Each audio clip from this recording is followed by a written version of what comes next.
Hello friends, let's see another example. First let us understand what is given.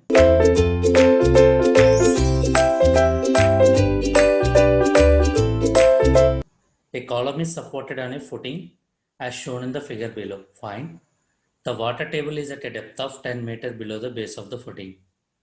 Right? Even though the water table is not mentioned here, they have given that your water table is below the 10 meter below the base of the footing. That means what is the width of the footing or base of the footing? 1.5 meter. So where is your water table? From the base at a depth of 10 meter, will it affect it? So the depth of the water table is greater than the width of the footing. So we can say that the water table won't affect the bearing capacity. So you can forget about the water table completely. So whatever the properties given, as it is a sand, we can consider C value is equal to 0. And whatever the other values, gamma given as 18 kilonewton per meter cube, NQ value given, and gamma value given. So what they are asking? They are asking the net ultimate bearing capacity, right? So what will be the answer for that? Net ultimate bearing capacity.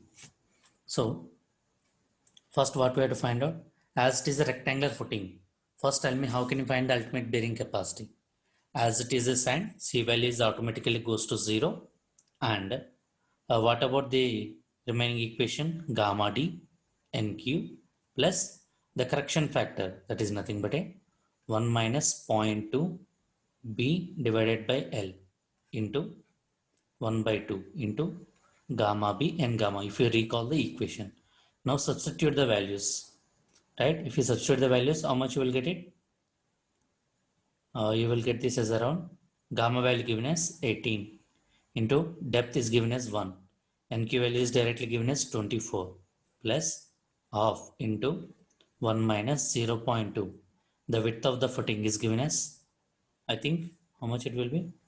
The width of the given is given as 1.5. 1.5. What about the length? 3 into what about the gamma value? 18. What about the width? 1.5. What about the n gamma value? N gamma value given as 20. So if you solve this, how much you will get? You will get this value as around 675 kilonewton per meter square. So this is about the ultimate bearing capacity. Then what about the net ultimate bearing capacity? That is nothing but a ultimate bearing capacity minus gamma into dF. That is nothing but a 675 minus gamma is given as 18. Whatever the depth of the footing 1.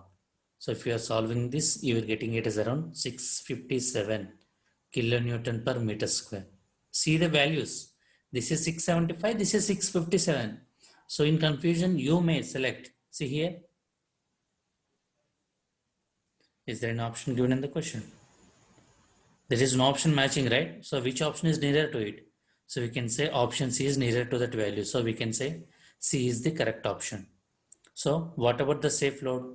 Safe load is nothing but a multiply this. Sir, why you are multiplying 630? Well, even though we are getting it as a 657. So did they mention in the given question? There may be some errors or there may be some corrections. So let us take the value given in the question. 630 into what about the area or cross section of the footing, that we can get in there 1.5 into 3. And what about the factor of safety is given? As you want to find out the safe load, you have to divide it by the factor of safety. So 3 gets cancelled. Then if we solve this, you will get it as around 645 kilonewton. So what is the correct option? C. So don't panic if you are not getting exact value. So if you are not getting exact value means then you just show the approximate option that is given in the question. So they will consider that as the right answer. Suppose if it is a numerical answer type question, enter whatever you are getting only. Okay, even though there is some correction, they should give you the full marks. Okay, if it is a numerical type, don't change your answers. Okay, thank you.